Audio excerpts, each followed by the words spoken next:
개강을 해서 전주는 지금 벌써 1년이 지금 넘었고요. 대전은 지금 지난 5월 달부터 시작을 해서 지금 계속 하고 있습니다. 그래서 이제 광주 지역에 우리 여기 배성우 목사님이 이쪽에도 좀 했으면 좋겠다 해서 오픈을 하게 됐는데 아직 뭐 제가 유명한 사람이 아니기 때문에 미약하지만은 하여간 오늘 되도록이면은 좀 실제적인 것들을 많이 좀 다뤄드리려고 합니다. 하나님 말씀에 대해서 왜 이렇게 봐야 되는지 그런 부분들을 좀 실질적으로 좀 같이 목사님들하고 나누려고 합니다. 그쪽으로 많이 치우쳐서 하겠습니다. 그래서 이 교화는 간략하게 되어 있습니다만은 이제 사실 그 내용들 실질적으로 성경 파고 들어가면 깊어집니다. 이게. 그래서 오늘 그러한 시간으로 하루가 섬겨지기를 원합니다. 우리 목사님도 유익한 시간이 되기를 원합니다. 아무튼 반갑습니다. 설교 목사님들 뭐 설교에 대해서 광주 지역에도 지금 상당히 많이 하고 있는 걸로 제가 알고 있습니다. 나름대로 다 특징이 있습니다. 나름대로 다 특징이 있는데 왜 저희 이 키워드 아카데미에서는 키워드를 왜 강조하는지 그 이유를 좀 오늘 좀 목사님들이 좀 느끼셨으면 합니다. 이게 중요하구나. 키워드가 이렇게 중요하구나. 키워드 성경이라는 것이 우리 한국에 있습니다만은 좀 다릅니다. 어찌됐든 우리 지금 현재 우리 한국의 실정이 목사님들 제가 말씀을 안 드려도 너무나도 다 지금 알고 있는 서로가 지금 현재 다 공감하고 있는 시대 속에 있습니다. 그래서 앞부분에 있는 강의 내용들은 그냥 잠깐 훑고 바로 그냥 넘어가겠습니다. 우리 한국교회 현 주소에 대해서 우리가 좀 잠깐 살펴보겠습니다. 벌써 엊그제 같은데 일이 벌써 이렇게 세월이 지났습니다. 세월호 사건으로 인해서 한 80%가 교회를 떠났다라고 하는 그런 보도들을 많이 접하게 됐습니다. 한편으로는 이 교회를 떠났다가 또 어떤 새로운 공동체로 조금 오고 있다라고 하는 이야기도 조금 요즘 들리기는 하대요. 그러나 어찌됐든 어떠한 그런 큰 사건을 통해서 왜 교회를 떠날까라고 하는 겁니다. 교회를. 이것은 어느 특정 교회만의 문제가 아니라 우리 한국 교회에 그대로 어느 교회나 이것은 적용될 수밖에 없는 그런 상황이 있다 저는 봅니다. 그래서 80%가 떠난다. 어떤 사건이 일어나면 좀 우리가 좀 이게 감을 잡아야 됩니다. 왜 그럴까? 그뿐만 아니라 우리가 잘 알고 있는 한목협, 그 한국기독교목회자협의회에서 한국교회 조사의 이 앙케이트 통계에 나온 이야기들을 보면 참 깜짝 놀랄 일입니다.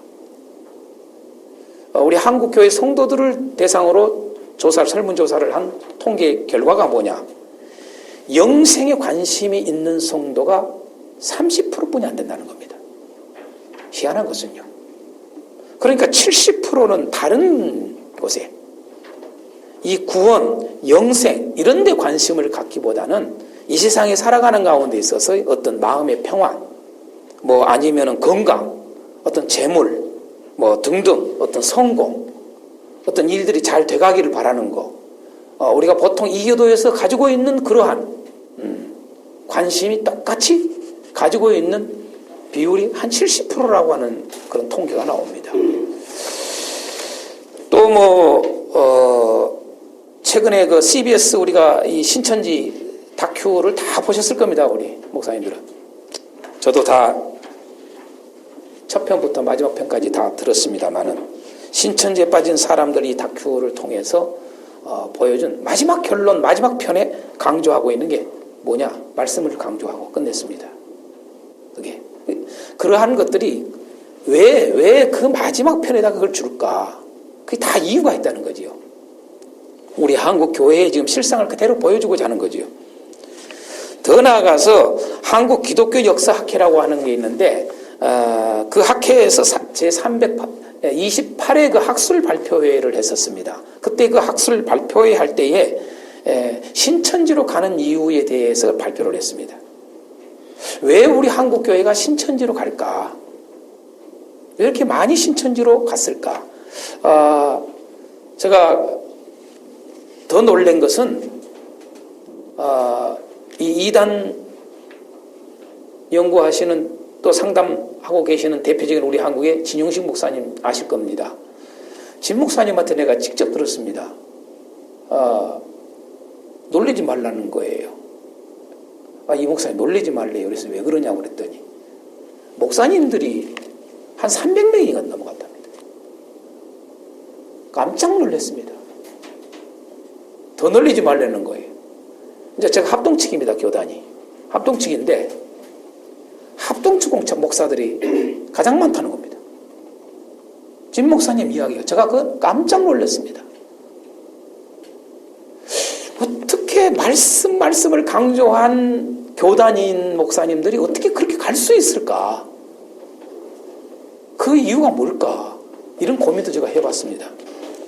어찌됐든 이 기독교 역사학회의 그 학술 발표에서도 결국 신천지로 가는 이유의 결론이 뭐냐? 말씀에 대한 결핍이다라고 나왔습니다. 희한하죠, 이게. 얼마나 우리가 지금 현재 하나님 말씀의 홍수 속에 살아갑니까? 우리가 또 이렇게 기독교 백화점에서 지금 보면은 정말 한국에 이 정도 기독교 백화점 자르는 데가 없을 정도로 잘 해놨네요, 여기가요. 광주에 가요. 정말 책도 많고요. 그런데 왜 말씀의 결핍이 올까라고 하는 겁니다. 더 나아가서 선교연구원이라는 데가 있습니다. 여기에서도 발표를 할 때에 교회 이탈 이유를 이렇게 말했습니다. 왜 교회를 이탈하는가, 우리 한국교회. 말씀에 대한 갈증을 해결해 주지 못한 것 때문에 이탈한다. 이게 가장 다 공통적으로 지금 보여줍니다. 여기서 하든 저기서 하든 모두가 조사를 해보면 공통적으로 나오는 게 말씀에 대한 결핍이라는 말을 꼭 듣습니다. 이상합니다. 설교 다 하지 않습니까? 말씀 다 전하지 않습니까? 그런데 왜 그럴까요? 뿐만 아니라 혹시 들어보시는 거 모르겠습니다. 미래학자 이 최현식 그 형제입니다. 2020, 2040 그 한국교회 미래 지도라는 그 책도 냈습니다만은 그 발표도 하고 또 컨퍼런스도 하고 그랬습니다. 거기에서도 하는 이야기가 그겁니다.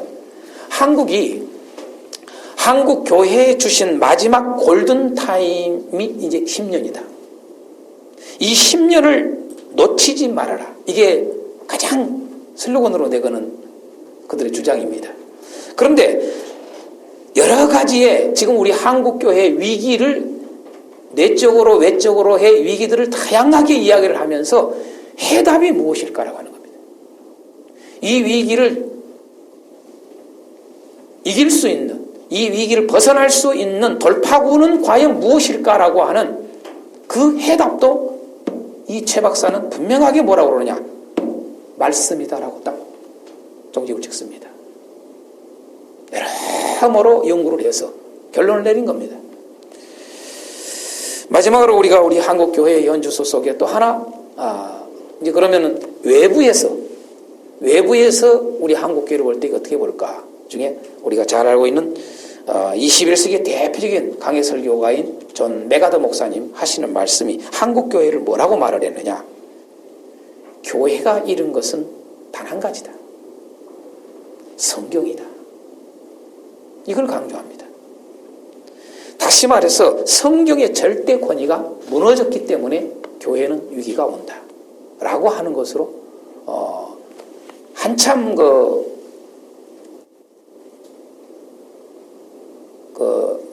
사랑의 교회 문제, 또 코바디스 영화 나오고 그러면서 막 이슈가 됐을 때에 그때의 인터뷰를 언론사에서 했습니다. 존 메가더 목사님에게 그때 하는 말씀입니다. 간단히 이렇게 우리 한국 교회 현 주소에 대한 이야기를 결국은 다른 거 여러 가지 이야기할 필요가 없다는 거죠. 말씀에 대한 문제라는 거죠. 말씀의 문제. 이게 지금 우리 한국 교회 현 주소다라고 하는 겁니다. 그런데 우리 한국교회만 그러지 않습니다. 목사님들 알다시피. 창세 때부터 지금까지 항상 위기가 오게 하는 주요 원인은 뭐냐? 말씀입니다. 항상 말씀이 약화되거나 말씀이 잘못 해석되거나 말씀이 흐트러질 때에 오는 겁니다. 이게 결국은 그래서 그게 말씀의 결핍입니다. 말씀이 없어서 결핍이 아닙니다. 말씀을 하는데 그 말씀이 올바로 전해지지 않을 때 우리가 결핍을 느끼는 것입니다. 이게 그래서 말씀이 없는 기갈이 오는 것입니다. 이것은 창세 때부터 시작해서 교회 역사를 통해서 쭉 보여주는, 교회 역사뿐만 아니라 이스라엘의 역사, 구약 성경을 통해서도 보여주는 게 끊임없이 그 역사를 통해서 보여주는 게 뭐냐? 항상 말씀에서 벗어난다라고 하는 거. 그래서 결국은 말씀을 강조하지 않습니까? 사도들도 결국은 말씀 강조하고. 오늘 우리는 그런 시기에 지금 현재 특별히 있습니다. 말씀을 사모하는 분들이 적어져 간다고 하지요. 그런데 제가 현장에서 집회를 가보거나 이렇게 말씀을 다양하게 교회나 다양하게 전하러 가봅니다. 기도원도 가보고 이렇게 요즘에 가보면은 오히려 제가 놀랍니다. 말씀에 대해서 관심이 없어서 그런 줄 알았습니다. 성도들이. 오히려 말씀이 제대로만 그들에게 전해지면은 그들이 너무나도 행복해하고 그들이 눈빛이 달라집니다. 그리고 그 교회에서 설교를 듣잖아요. 듣는데도 왜 그럴까라고 하는 겁니다. 목사님들 집회에 참석 잘 합니까? 안 하지 않습니까? 교회 자체 부흥에서도 본 교회 성도들도 다 참석을 안 하는 시대입니다. 보면은요. 교회 집회, 목회자 집회, 모든 것들이 어떤 그냥 특별하게 눈에 확 드러나게 뭐가 지금 현재 확 기적이 일어나는 사건이 아닌 이상 모이질 않습니다. 여기도 광주에 이걸 한다고 그러니까 우리 기독교 백화점에 한 집사님이 그러시더라고요. 목사님, 아무리 어지간한 분들 와도 안 모입니다. 그 이야기 딱 해요. 저한테 그거 알고 하십시오 그러더라고요. 안 모입니다. 그런데 제가 여러모로 늘 생각을 해봅니다.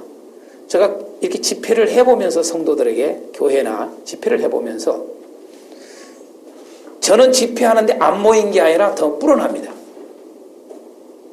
무슨 은사 집회가 아닙니다. 말씀을 전하는 겁니다. 말씀을 전하는데 사람들이 더 불어납니다.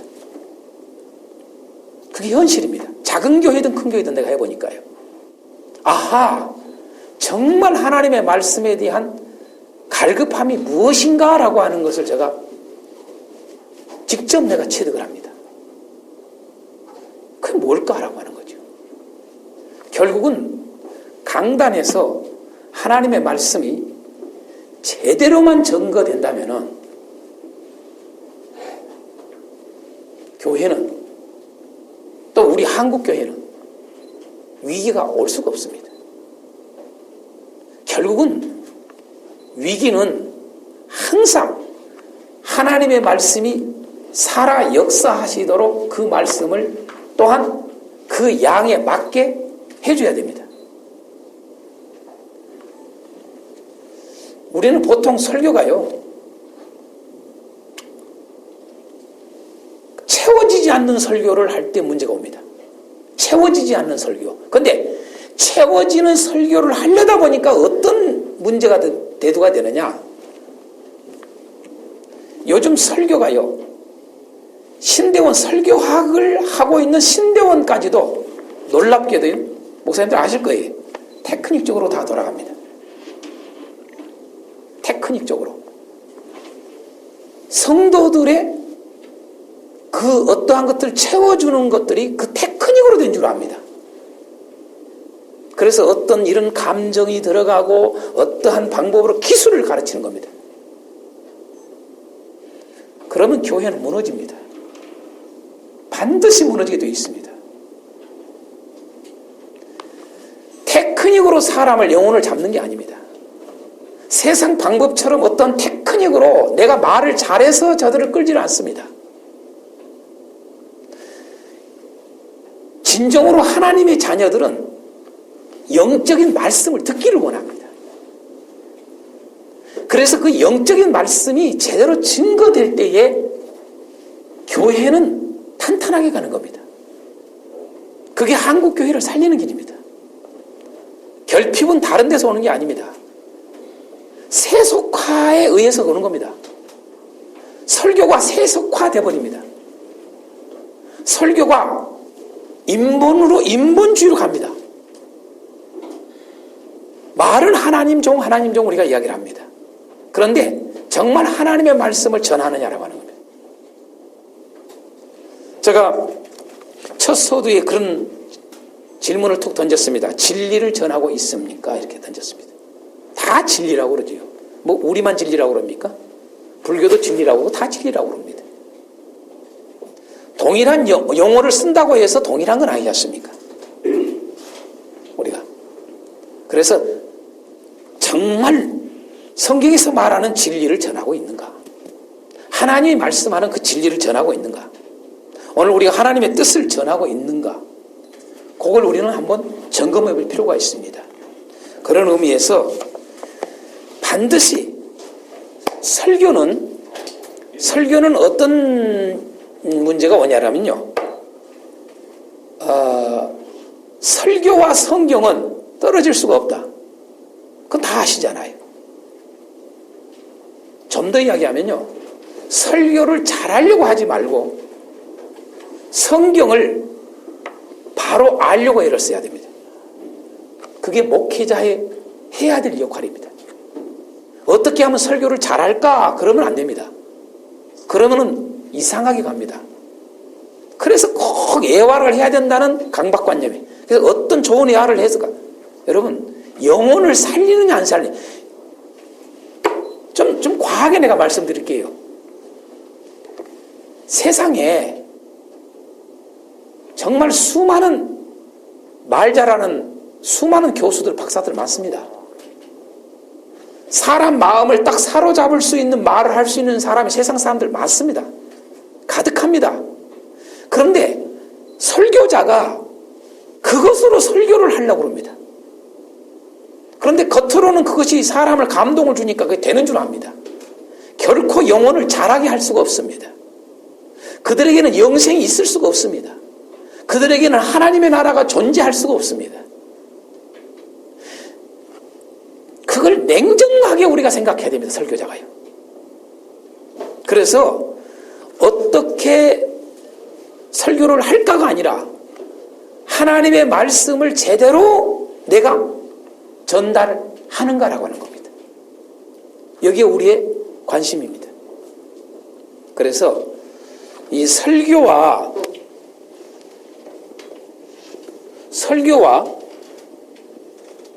성경은 끊어지질 않습니다. 그러니까 성경을 떠난 설교 있을 수가 없다는 이야기입니다. 그런데 다들 성경 가지고 설교한다고 그러죠. 다 설교. 네? 또 하나 떨어지지 않는 게 뭐냐? 설교 그러면 떨어지지 않는 게 성령입니다. 예. 이것이 우리에게는 함께 갈 때 그걸 설교라고 합니다. 이게 함께 가지 않으면 이미 그건 설교가 아닙니다. 요것이 끊어져도 설교가 아니고 요것이 끊어져도 설교가 아닙니다. 둘 다 있어야 됩니다. 결국은 성경은 성령입니다. 네. 또 성경은 성령의 말씀입니다. 그래서 떨어질 수가 없습니다. 자, 우리가 조금 더 설교에 대해서 좀 더 우리가 나누고자 합니다. 제 2강에 제가 한번 펴보십시오. 2강에 제가 이렇게 이야기했습니다. 설교에 대하여서 하는데 좀 더 이야기하면 설교와 성령입니다. 설교와 성령. 우리가 이 이 설교와 성령이 떨어질 수가 없는 건데 다 이건 이론적으로 알아요. 이론적으로는 아는데 정말로 성령에 의한 설교인가라고 하는 겁니다. 성령에 의한 설교. 오늘 우리가 이런 말씀이 있습니다. 요한복음 3장 34절을 보면은요, 이런 말씀을 합니다. 하나님이 보내신 이는 하나님의 말씀을 하나니 그랬습니다. 자, 하나님이 보내신 이는 그 말은 뭡니까? 설교자는 그 말이죠. 설교 말합니다.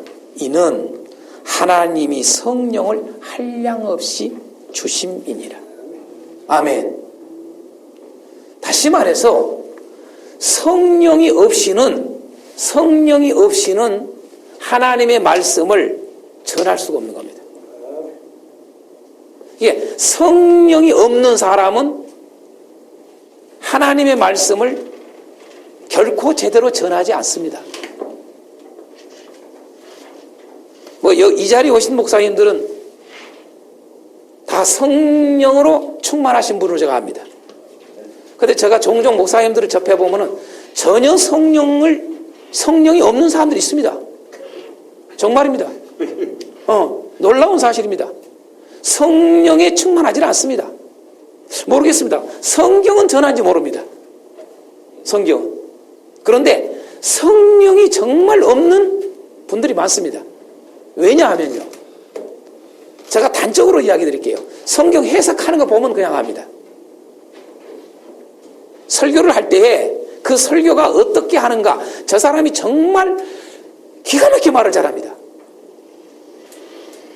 무진장이 논리적입니다.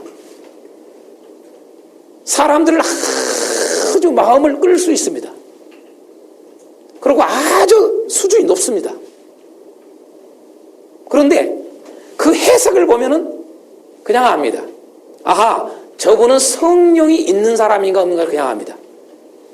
그게 그냥 나와요. 오늘 예수님도 그렇게 말씀했잖아요. 아까 요한복음 3장 34절 예수님이 하시는 말씀 아닙니까? 예수님 자신께서도 설교를 하시는데, 하나님 말씀을 전하는데 뭐라고 그럽니까? 성령을 통해서 내가 설교한다 이렇게 말하는 겁니다.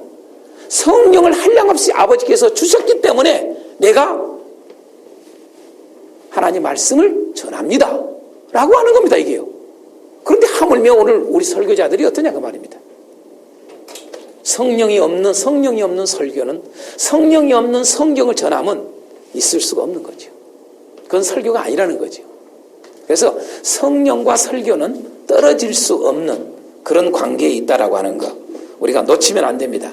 자, 그래서 이미 그림에 세 가지를 해놨지 않습니까? 하나님 나라 설교냐 이겁니다. 설교는요 반드시 하나님 나라 설교를 해야 됩니다. 이게 하나님 나라, 이 하나님 나라라고 하는 개념도 무진히 다릅니다. 생각들이. 이거 많이 생각할 부분들입니다. 하나님의 나라, 하나님 통치 다 알지요. 그건요. 근데 하나님 나라 설교를 정말 하느냐라고 하는 겁니다. 그 다음에 결국은 하나님 나라 설교는 뭐냐면 영적 설교입니다. 영적 설교를 하지를 않으면 그건 하나님 나라 설교가 될 수가 없습니다. 그런데 많이 육적 설교를 합니다. 많이 세상의 설교를 합니다. 좀 더 이야기할까요? 땅의 것 설교합니다. 땅의 설교를 자꾸 해요. 땅의 설교를 하면 하나님 나라 설교가 아닙니다. 이게. 그러니까 땅의 설교를 할 수밖에 없는 것은 성령이 없기 때문에 감화가 안 되는 겁니다. 이게. 알 수가 없는 거예요. 깊은 의미를요. 왜? 겉으로 볼 때 뭡니까? 그냥 만물 창조한 겁니다. 창세기 1장.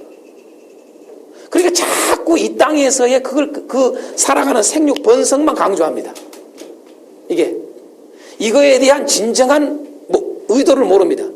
영적 의미로 이걸 넣어놓은 겁니다. 단순히 이 세상에 만물 창조했다라고 하는 것을 그거 알려주지요. 그런데 그쪽으로 계속 포커스를 갖고 설교하는 분들도 있습니다. 우리 한국에 지금 현재 CBS 어느 방송에 어느 유명한 어느 목사님도 그 강의하는 내용들 그런 게 나옵니다. 근데 그게 오해야 됩니다. 그게. 전체가 영적인 설교와 반대되는 것들이 많습니다. 그래서 영적 설교를 하는가라고 하는 겁니다. 이 영적 설교를 하지 않으면 결코 안 됩니다. 이것이 곧 뭐냐라면 같은 말입니다. 이게 생명설교입니다. 이게 생명설교.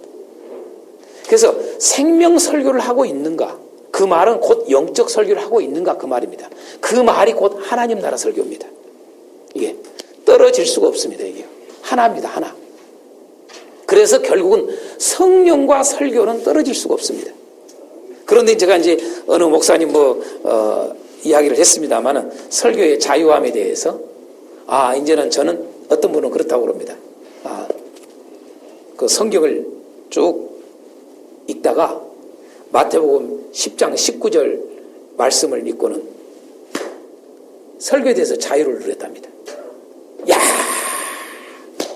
그동안엔 설교가 그렇게 머리가 아프고 힘들었는데 보니까 뭐라고 그러니까 그 말씀에 너희를 넘겨줄 때에 어떻게 또는 무엇을 말할까 염려치 말라. 그때에 무슨 말할 것을 주시리니 말하니는 너희가 아니라 너희 속에서 말씀하시는 자 곧 너희 아버지의 성령이시라. 이 말씀을 보고는 그 목사님이 이제는 설교의 자유함이다.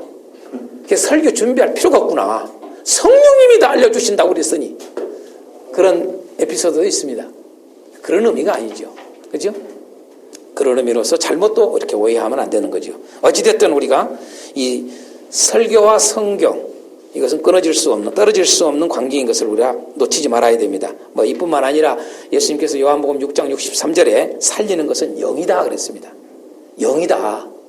육이 아니다. 육은 무익하다. 이 말이 왜 나왔습니까? 그 오병이의 사건이 일으키고 나서 나온 사건입니다. 그러니까 오병이의 사건을 일으키니까 사람들이 뭡니까? 이게 육신의 생명, 다시 말해서 육적으로 자기를 살릴 수 있는 일이 지금 예수님이 하신 거라고 생각을 한 거예요. 그러니까 오병이의 이 기적을 일으킨 것은 예수님은 우리의 육을 갖다가 살리기 위해서 오신 분이라고 하는 것을 보여주기, 그 해결해 주기 위해서 오신 분이 아닌 겁니다, 사실은. 그게 아닌 것을 알려준 거예요. 그걸 오해를 하고 그 사람들은 그 예수님이 그런 분이라는 걸 알았기 때문에 예수님을 임금 삼으려고 했었고, 억지로. 그러고 예수님을 그렇게 찾아다니면서 예수님을 끝까지 따라다녔는데 결국 예수님이 나중에 하는 말씀이 뭡니까? 나는 그거 해주러 온 게 아니다. 이렇게 말한 겁니다. 쉽게 해서 6장 63절은 그 말한 겁니다. 살리는 것은 그 사람들에게 영이니 육은 무익하니라. 그러면서 내가 너에게 이런 말은 영이요 생명이니라. 이게 기가 막힌 겁니다. 그러니까 다 그 제자들이 떠났다고 하지 않습니까? 다. 땅의 것, 육의 것에 대한 것들을 채워주는 분으로 예수님을 따르고 그렇게 쫓았는데 다 도망간 거죠. 다 떠난 거죠. 이렇게 표현했습니다. 성경은요. 다시는 예수님과 함께 다니지 아니했더라 그랬습니다. 그들이요. 그렇게 쫓아다니고 주님을 따랐던 그들이요. 그때 우리가 잘 아는 말씀, 제자들 12제자에게 이제는 너희도 가려느냐라고 하지 않습니까? 너희도 가려느냐. 그때 하는 말씀, 주여 영생의 말씀이, 우리 한번 해볼까요? 영생의 말씀이. 이것입니다. 이겁니다, 이거. 이 영생의 말씀을 전해줘야 됩니다. 설교는요. 영적 설교를 해야 되는 겁니다. 영적 설교를 하지 않으면 그것은 다 하나님 나라하고는 아무 관련이 없습니다. 그건요. 그것은 생명을 결코 줄 수가 없습니다. 영생은 전혀 결코 그들에게 들어가지 않습니다. 그래서 우리는 성령과 떨어질 수 없는 것을 우리가 꼭 알 필요가 있다 그 말입니다. 자, 두 번째로 이 설교와 성령에 대해서는 잠깐 이 정도로 하고, 설교라고 하는 것에 대해서 간단하게 아주 좀 우리가 알 필요가 있습니다. 좀 이건 정립될 필요가 있습니다. 설교란 뭔가 여러 가지로 말할 필요가 없다고 저는 본 사람입니다. 설교는 간단하게 말해서 성경을 전하는 것이다. 그게 설교입니다.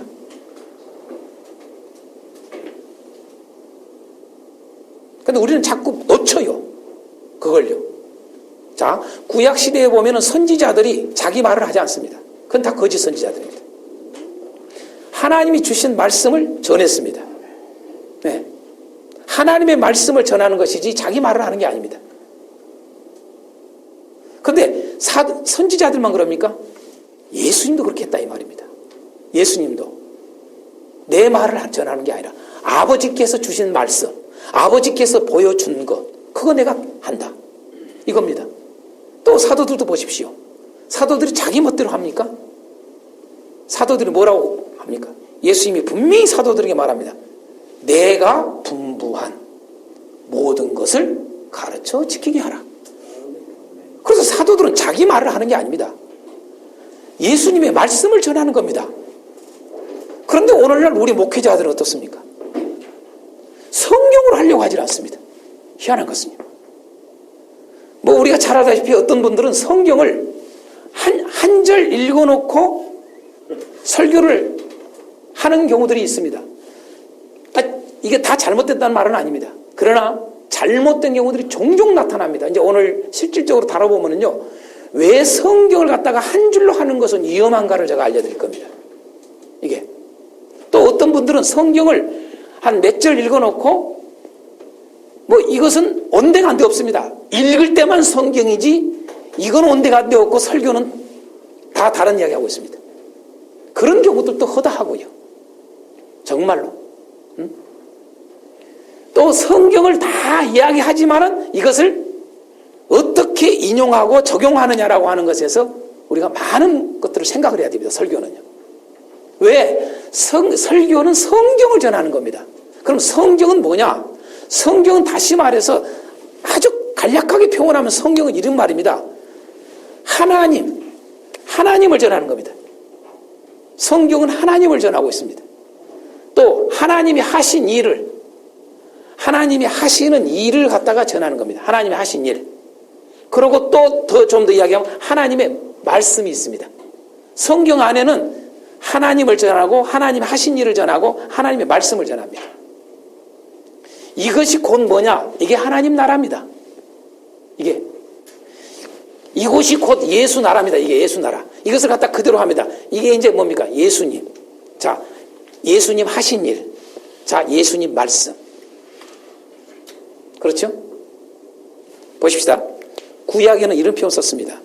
구약에는 선지자들이 말한 대로, 선지자가 말한 대로 그대로 순종하면은 구원, 복이고 순종하지 아니하면 멸망한다. 이렇게 말합니다. 그렇죠? 선지자의 말대로 하나님이 선지자에게 말씀을 줘서 그 말을 그대로 하느냐 안 하느냐가 구약 성경의 핵심으로 딱 보여줍니다. 결국은 그 말을 듣느냐, 그 말대로 사느냐 안 사느냐가 결론 내려집니다. 그래서 이제는 이렇게 말하지 않습니까? 선지자들 수없이 했던 하나님이 선지자를 통해서 하나님 말씀을 이제는 내 아들을 마지막으로 보냈다. 그러면서 하는 말이 뭡니까? 내 아들 예수, 내 아들의 말을 듣고 순종하는 자는 생명, 내 아들의 말을 듣지 아니하는 자는 멸망. 그렇죠? 그래서 사도행전 같은 경우에 그런 말을 하지 않습니까? 뭡니까? 지금까지는 용납했지만 이제 예수님이 오셨다 이 말입니다. 그래서 예수님 말을 듣는 자, 이게 구원이다. 또 복음서에는 그런 말을 하지 않습니까? 예수님께서 직접 하시는 말씀이 마지막 때에 누가 심판한다고 그럽니까? 내 말이 심판하리라. 내 말이 심판하리라. 예수님의 말씀이. 그래서 예수님의 말씀을 우리가 전해주는 것입니다. 다시 말해서 결국은 구약에 있는 하나님이 하신 일, 하나님의 말씀이 결국은 예수님의 말씀으로 연결되지 않습니까? 그래서 이 구약을 볼 때에도 구약 성경을 해석할 때에 참 안타까운 일들이 많습니다. 큰 틀은 압니다. 목사님들이 이제 많이 배워서 구약 성경도 예수님에 대해서 말씀하고 있어요. 이렇게 말을 합니다. 그런데 정작 당신들은 그 구약 성경을 차근차근 강의할 때 예수님이 없어져 버립니다. 그런 경우들이 많이 나타납니다. 정말로.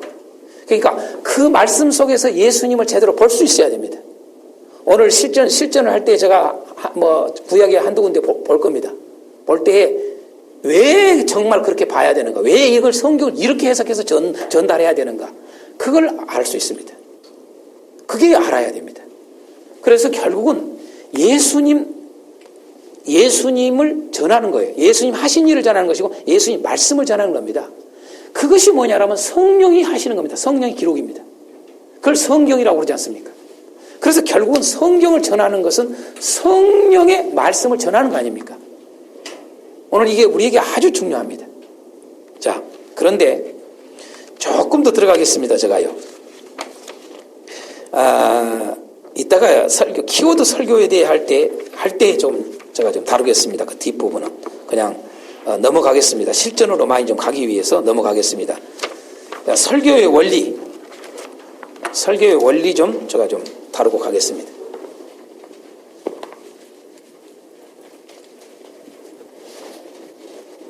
이 설교에 다시 말해서 오늘 우리의 목회가 분명하게 알아야 됩니다. 제가 선교사들한테 한번 그 세미나를 할 때 이 목회 원리를 이 빌립보서 1장에서 11장까지를 가지고 목회 원리를 좀 나눈 적이 있었습니다. 그런데 안타까움이 하나 뭐냐면요. 다 알만한데도 그 놓칩니다. 다 놓친 경우가 많고 또 어떤 경우냐면은 다 따로따로 놉니다. 우리는 목회 그러는데 목회가 따로 놀아요. 쉽게 얘기해서 목회에 대한 표준화가 분명히 있어야 됩니다. 사실 뭐냐면 성경이라는 자체가 왜 하나님은 성경을 주셨느냐. 잘 아시다시피 목사님들 성경은 뭡니까? 이게 표준화입니다. 표준화. 다시 말해서 기준이라고 말입니다. 기준. 그래서 성경을 우리가 캐논 그러지 않습니까? 잘하는 거죠. 기준. 왜? 이쪽으로도 치우치지 않냐고. 우리가 벗어나지 않도록. 그러니까 내가 지금 현재 벗어났는가, 하나님 뜻에 벗어났는가, 하나님 나라에 벗어났는가, 안 벗어났는가가 성경을 보면 아는 거예요. 그렇잖아요. 네? 이게 그런 것처럼 성경이 이게 표준화된 겁니다. 성경이요. 그래서 성경은 전 세계 어느 나라 번역이 이렇게 이 번역 각 나라별 번역이 됐다 할지라도 뭡니까?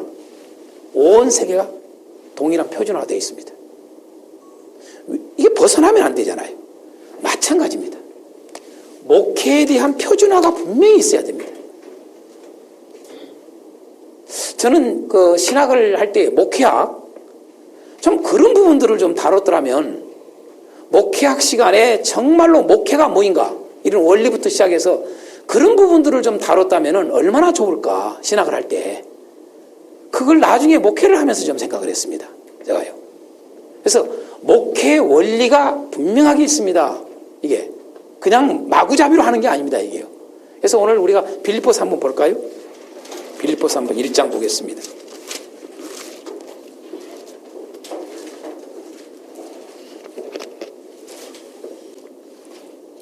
빌립보서 1장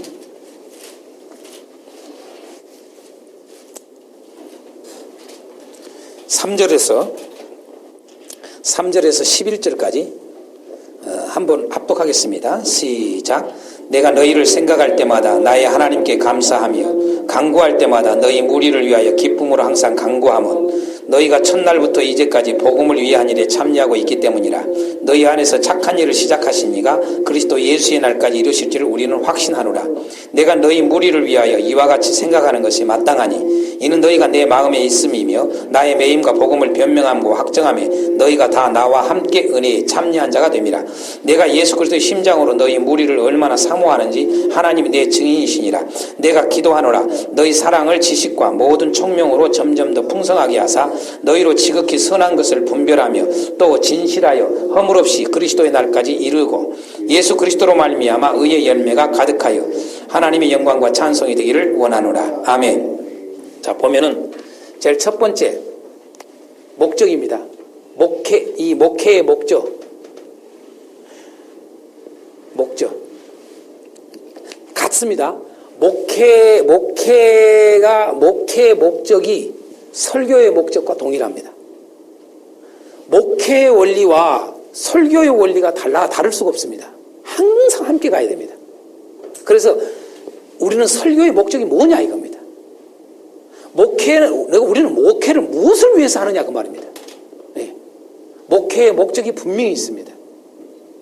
이것을 성경은 분명히 해놨다 이거지요. 뭘까요? 오늘 11절 하반전에 되어 있습니다. 뭐라고 되어 있습니까? 하나님의 영광, 하나님의 찬송. 그렇게 되지 않습니까? 그렇죠? 그래서 우리는 목회가 하나님의 영광이 되기 위해서 하는 겁니다. 하나님의 영광. 너무나 다 아는 이야기잖아요. 하나님의 영광, 하나님의 찬송. 이게 우리의 목회 목적입니다. 우리 설교가 매일 우리가 설교를 할 때에 또한 매주 설교를 할 때에 과연 이것이 하나님의 영광이 되는가 안 되는가를 늘 차라리 다른 기술 배우지 말고 오늘 설교를 작성을 할 때에 이 목적을 갖다가 이 목적이 달성되고 있는 설교인가를 점검해야 됩니다. 설교를 다 준비했으면 설교 준비할 때도 이 목적을 가지고 설교를 준비해야 되고 준비하고 나서 마지막으로 마무리를 해서 다시 한번 쫙 살펴볼 때에 하나님의 영광이 될 만한 설교인가 이걸 반드시 해야 됩니다. 왜? 이 목적을 상실한다면 제 아무리 설교를 잘했다 할지라도 이건 설교가 아니지 않습니까? 광주말로 헛짓거리 해버린 겁니다. 예. 자, 그런데요 이건 다 아는 말씀이에요. 그런데 이것은요 우리는 단순히 하나님의 영광 생각해요. 이게 사실 구원입니다.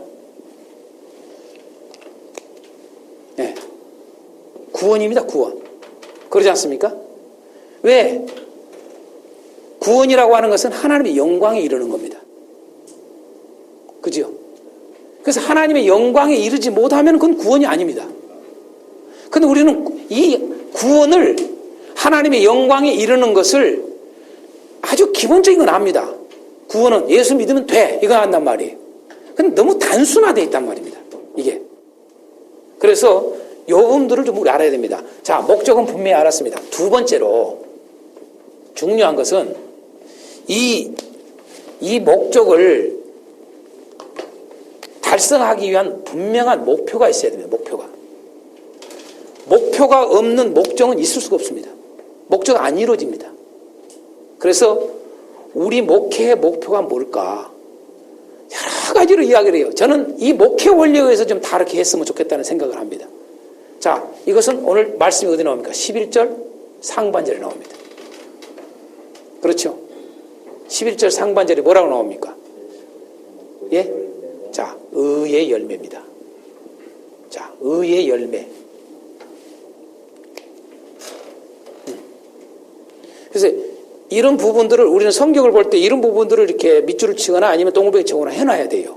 이게 중요한 것들입니다. 이게 이런 단어들을 놓치면 안 돼요.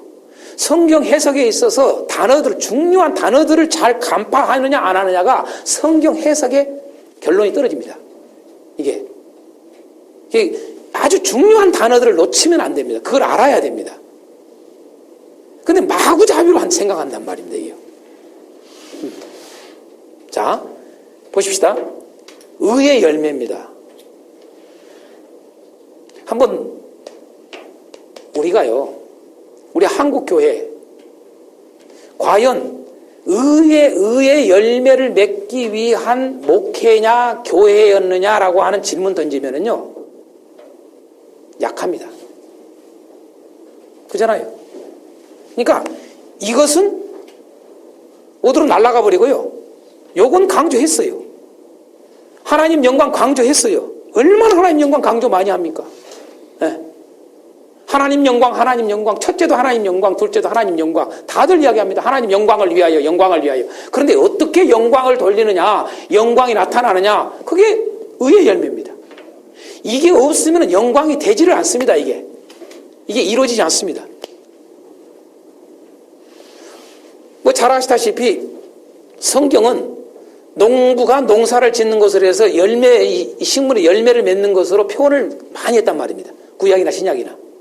그렇잖아요? 그래서 열매를 맺지 않으면 안 돼요.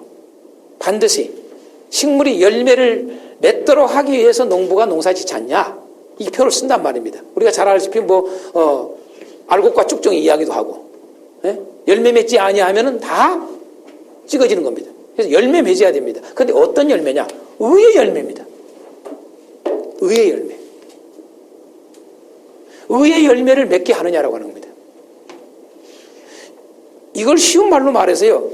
오늘 지금 빌립보서에서 말씀에서 보십시오. 빌립보서에서 말씀에 보면은 이 본문에 의의 열매라고 하는 말에 이 의와 동일한 의미를 가지고 있는 한번 단어 찾아보십시오. 의와 동일한 단어가 있습니다. 이게 의와 관련된 단어가 있습니다. 뭘까요? 의와 관련된 단어요. 여러분 6절에 이런 말이 나옵니다. 너희 안에 뭐예요? 착한 일을 시작하신 이가 그래요. 자, 착하다는 말입니다. 이게 다른 말은 뭡니까? 이게 착하니 선입니다. 선. 자, 왜 하나님이 우리에게 착한 일을 시작했다고 표현합니까? 우리 속에. 우리 인간 속에 뭐가 없습니까? 선이 없습니다. 원래. 그렇지 않습니까? 노마서의 말씀대로 의인은 없나니 하나도 없어요. 우리 속에 뭐예요? 노마서 7장의 말씀대로 악분이 없어요. 악. 그렇죠? 선이 없습니다. 그러니까 어떤 부자 청년이 예수님께 와서 어떻게 하면 영생을 얻을 수 있습니까? 그럴 때 뭐랍니까? 선한 선생님이여 그러고 오잖아요. 그때 예수님이 뭐라고 그럽니까? 어찌 나보고 선하다고 그러냐 하면서 하는 말이 뭐예요? 하나님에는 선한 이가 없느니라라고 하느니 왜 이 말을 하느냐? 그 부자 그 청년은 자기가 선하게 살아왔다 생각을 했고 선하게 살면은 분명히 구원이라고 생각했습니다. 그런데 예수님은 분명하게 이게 직설적인 표현이 아닙니다. 간접적으로 뒤집어서 때리는 겁니다. 다시 말해서 하나님 외에는 선한 이가 없다는 그 말은 무슨 말입니까? 너 선하지 않아 그 말입니다. 너 지금 선하다고 생각하냐? 선하지 않아 그 말입니다. 인간의 우리의 본질이 뭐냐면 속에 선이 없습니다. 선이 없기 때문에 죄를 짓는 거 아닙니까? 왜 악합니까 사람이요? 속에 악이 들어있으니까 악을 해가는 겁니다. 이 인간은 바로 우리가 알다시피 아담의 타락 이후로 우리 속에 뭡니까? 다 선이 없단 말입니다. 그래서 하나님이 하시는 일이 쉬운 이야기로 뭡니까? 예수님이 이 땅에 왜 오셨냐? 선한 일을 하러 오신 겁니다. 좀 더 이야기하면 우리에게 없는 선을 넣으러 오신 겁니다. 넣으러. 그래서 너희 속에 착한 일을 시작하시니까 이렇게 하는 겁니다. 우리 속에 선이 없기 때문에 선을 심으러 온 겁니다. 이게 선을 주로 오르시는 겁니다. 이것을 로마서는 처음에는 뭐라고 그랬습니까? 앞부분에서는요. 앞부분에서 로마서 뭐라고 그랬습니까? 의, 하나님의 의라고 그랬습니다. 하나님의 의로 구원한다고 그랬지 않습니까? 하나님의 의가 나타났다. 왜? 모두가 다 진노 아래에 있기 때문에. 하나님의 의가 오지 않고서는 우리를 구원할 수가 없는 거예요. 그래서 하나님의 의가 온 겁니다. 곧 뭐예요? 예수 그리스도입니다. 그렇잖아요? 그래서 그 의가 온 거예요. 의. 근데 그 의가 우리에게 예수님을 우리가 그 의가 와서 그 의가 가득 차야 됩니다. 그래서 너희 속에 착한 일을 시작하시니까 그런 겁니다. 자, 일단 내용 들어갈 때 좀 더 이야기하겠습니다. 보십시다. 자, 의의 열매, 곧 뭐예요? 선한 열매입니다. 선한 열매, 착한 열매. 또 다른 말로요, 오늘 본문에서요, 또 찾아보십시오. 여러분, 사랑의 열매입니다. 왜 갑자기 뭐냐면 9절에 갑자기 좀 이상해요. 왜 너희 사랑을 갑자기 툭 던져요. 앞부분에서는 하나도 사랑이라는 말이 없어요. 그렇죠? 그런데 갑자기 너희 사랑을 이렇게 한단 말이에요. 너희 사랑을 지식과 모든 총이 점점 더 풍성하게 하사 이런 표현을 써요. 자, 의, 선, 사랑 이게 연결된 겁니다. 관련 단어들입니다. 이게. 자, 이걸 뭡니까? 예수. 네? 자, 이 말입니다. 의의 열매를 맺지 않으면 영광이 안 됩니다. 자, 선한 열매를 맺지 않으면 하나님의 영광이 될 수가 없습니다. 자, 이 말은 다른 말, 사랑의 열매를 맺지 아니하면은 절대 하나님의 찬송이 될 수가 없습니다. 이걸 다른 말로 말하면 예수 열매를 맺어야만이 하나님의 영광이 된다 그 말입니다. 이게 그래서 성도들 하여금 모두가 예수 열매를 맺게 하자는 말을 많이 해요. 그잖아요? 예수를 닮자 그 말을 하지 않습니까? 예수 열매를 맺게 하고 있는데 그게 의의 열매라는 생각을 놓칩니다. 그게 선한 열매라는 것을 놓칩니다. 한국교회에 놓치고 있는 것 중에 하나가 지금까지 우리 한 130년 동안에 우리 한국교회에서, 우리 한국교회만 그런 게 아닙니다. 있는 것 중에 하나가 선입니다. 의입니다, 의. 이것을 다른 말로 말하면 이게 뭐냐? 복음입니다, 이게. 복음. 복음의 열매 그 말입니다. 같은 말입니다. 이게. 우리는 복음 이야기하는데 의의 열매가 없어요. 교회가요. 많지를 않아요. 그러니까 쭉정이 목회를 하는 겁니다. 우리가 아까 통계 나오지만은 영생에 관심 있는 사람은 30%였다. 70%는 그쪽에는 관심이 없어. 그 말은 무슨 말입니까? 우리 목회가 우리 냉정하게 우리 생각해야 됩니다. 우리 목회가 어떤 목회였느냐라고 하는 겁니다. 알곡 목회였는가 쭉정이 목회였는가 그냥 극명하게 드러납니다. 이게 벌써 여기서 걸려버리잖아요. 이 목표를 이루고 있느냐 이거죠. 우리 성도들이 목사님들 어떻게 교회 성도들 다 착합니까? 그럼 또 이럽니다. 다른 세상 사람도 좀 착하지요? 그렇게 말하면 안 됩니다. 정말 착하냐 이겁니다. 정직합니까? 거짓말 안 하지 않습니까? 정말 착하게 사냐 이 말이에요. 정말로. 이거 질문 던지면은요 기가 막힙니다. 이거. 성경은 이걸로 발라놨습니다. 사실 구약부터 그냥 신약까지 계시록까지 이걸로 발라놨습니다. 발라놔. 여기서만 그런 게 아니라. 그래서 이 목표를 반드시 이루어야 됩니다. 자, 제가 하나 여기서 하겠습니다. 자, 열매라는 말 자체가 무슨 의미를 가지고 있느냐? 완전성입니다. 그죠? 완전함. 자, 열매라는 말 자체가 완전함을 의미합니다. 열매만 그러지 않습니다. 자, 보십시오. 선이라는 말은 완전함을 의미할 때 쓰는 겁니다. 완전함. 완전함 또는 온전함 그럽니다. 그래서 완전하지를 않으면은 그건 선한 게 아닙니다.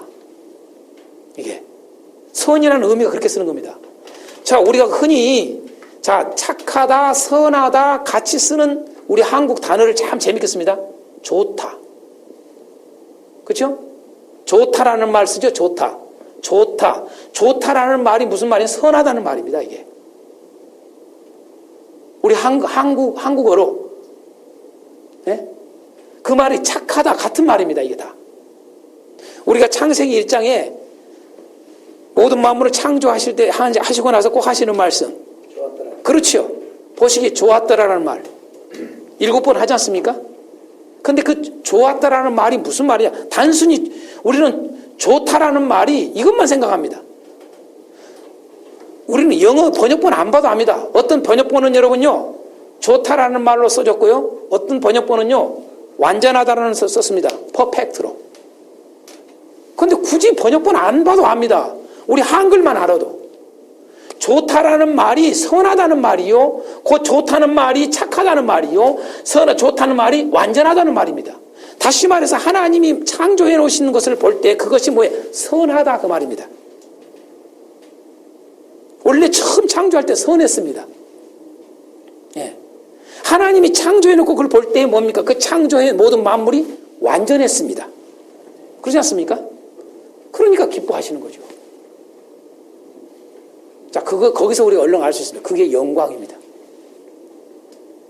완전해야 영광이 됩니다. 예. 보십시다.